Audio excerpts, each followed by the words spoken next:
menindaklanjuti arahan Pak Presiden terkait dengan pengentasan kemiskinan ekstrim dan juga stunting. Bersama kami juga tadi hadir dari perwakilan dari BPS untuk lebih lanjut terkait dengan hal itu. Kami persilahkan Pak Sesmen untuk menyampaikan beberapa hal kesepakatan Rapim hari ini. Baik, terima kasih rekan-rekan media yang saya hormati. Jadi jatah saya terkait dengan stunting karena kemiskinan ekstrim, mitra dari BPS nanti yang menyampaikan. Agendanya sebetulnya rapat ini lebih kepada pemahaman dan sinkronisasi data. Karena sebetulnya DKI Jakarta dalam rangka penurunan stunting itu juga sudah punya data yang ada di dashboard namanya Cari gitu. Yang sebetulnya data itu sudah juga terkoneksi dengan data SIGA, Sistem Informasi Keluarga yang ada di BKKBN. Jadi kami pada tahun 2021 sebetulnya sudah melaksanakan pendataan keluarga terhadap 68 juta penduduk lebih, yang kemudian di tahun 2025 kemarin juga 2022 kemarin juga diupdate sebesar 37 juta lebih, diupdate datanya. Tujuannya apa? Tujuannya untuk menemukan orang-orang yang punya risiko stunting.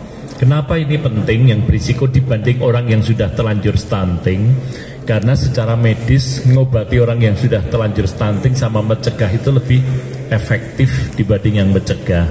Karena mengingat 2 tahun 2024 Pak Presiden harapannya 14%, maka mencegah ini yang paling dekat adalah pada fase mau calon pengantin, pada saat hamil, dan pada 1000 hari pertama kehidupan. Dan tadi kesimpulan yang disampaikan Pak PJ Gubernur adalah dalam waktu dekat kita akan menetapkan sampel-sampel untuk memastikan data-data yang ada di Cari yang sudah terkoneksi dengan di BKKBN itu sasarannya tepat.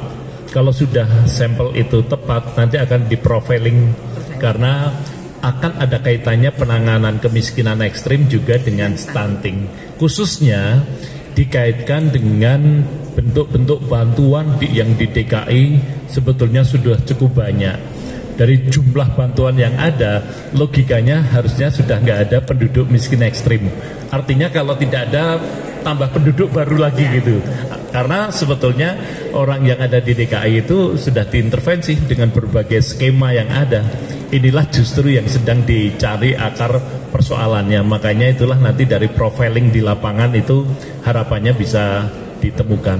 Dan dari data yang ada itulah nanti akan menjadi dasar Pak Gubernur untuk koordinasi dengan pemerintah pusat, baik Depdagri, baik dengan Kementerian Kesehatan, baik dengan BPS, BKKBN, dan KL terkait lainnya. Saya kira secara umum demikian. Terima kasih. Bapak Ibu sekalian, juga hadir bersama kita perwakilan dari BPS, mungkin juga akan memberikan beberapa informasi terkait dengan Rapim tersebut, khususnya terkait dengan kemiskinan ekstrim. Silakan Pak. Baik, terima kasih Bu Tika.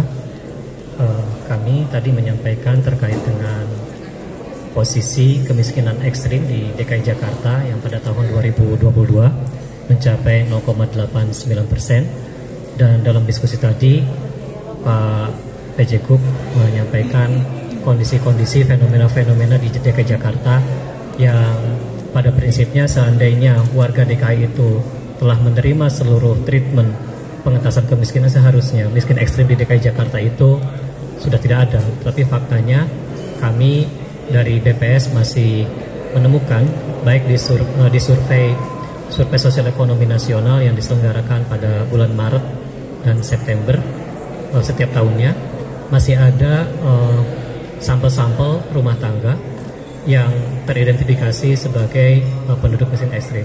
Nah, tadi arahan dari PJ Gubernur bahwa akan menelusuri siapa di mananya, akan melakukan verifikasi data, kemudian dilakukan semacam intervensi terbaik apa yang harus dilakukan agar kemiskinan ekstrim di DKI Jakarta bisa tertuntaskan. Demikian. Permohonan maaf karena Pak Sesmen harus segera meninggalkan tempat. Jadi apabila ada pertanyaan, oh ya, Pak, rasanya beliau sudah harus Ada beberapa pertanyaan lagi, mungkin ada pertanyaan untuk BPS? Angkanya berapa kalau stunting? Gimana? Stunting kemiskinan ekstrim di 0,89. 0,89%. Ini sejumlah 95.668 jiwa. 95.668 jiwa. kemiskinan Ya. ekstrim. Ya. Maret 2022. Baik Bapak Ibu sekalian, tadi datanya disampaikan oleh BPS sebagai data 0,89 dikalikan dengan jumlah penduduk. Jadi tadi salah satu fokus dalam pembicaraan rapat ini adalah juga menjelaskan bagaimana fenomena kependudukan di Jakarta yang juga menambah bentukan dari problem kemiskinan ekstrim, dan bagaimana kemiskinan ekstrim itu juga bisa kita lihat bersamaan dengan stunting. Jadi intinya tadi kita fokuskan bagaimana caranya dalam waktu singkat kita dapat segera melakukan intervensi yang tepat dengan menetapkan sasaran yang tepat juga. Jadi kira-kira demikian kesimpulan rapatnya. Ada lagi yang mau ditanyakan? Pak, itu 95.000 itu dari berapa jumlah penduduk? Apakah 10,7 juta sekian? Kemudian dibandingkan September tahun lalu berapa? Kemudian ke Ibu tadi arahan Pak PJ apa sih Bu untuk meminimalkan stunting di Jakarta? Kan tadi selain pencegahan dari segi pernikahan, itu apalagi Bu arahan dari Pak PJ? Bapak dulu, saya dulu. Oke, baik, tadi arahan terkait dengan penanganan stunting yang pertama tentunya adalah penetapan data sasaran yang tepat sehingga kita dapat melakukan profiling yang tepat terhadap data stunting itu sendiri. Kemudian dari profiling itu baru kita bisa melakukan intervensi-intervensi secara lebih tepat kepada sasaran tersebut. Yang pertama adalah tentunya pendekatan secara preventif, dan juga untuk yang sudah diidentifikasi sebagai stunted itu juga harus dilakukan pendekatan kuratif. Di dalam strategi nasional sendiri juga sudah ditentukan ada yang namanya sensitif, dan juga ada yang namanya ada beberapa target yang memang harus diintervensi. Jadi intinya kita bersama-sama bersepakat untuk mempertajam arah intervensi program-program penanganan stunting. Ada lagi? Oh tadi Bapak belum ya, silakan Pak. Ya, 0,89% dari total 10,7 juta tadi ya, diperoleh 95.668. Ya. Ya. Kembali lagi ini adalah September tahun lalu berapa? Ada peningkatan nggak atau bagaimana? Pengukurannya kalau di data makronya ke Maret 2021 ya. Ya. Jadi Seperti apa Pak? Itu Maret 2021 seperti apa? Apakah ada peningkatan atau penurunan di tahun 2022 Pak?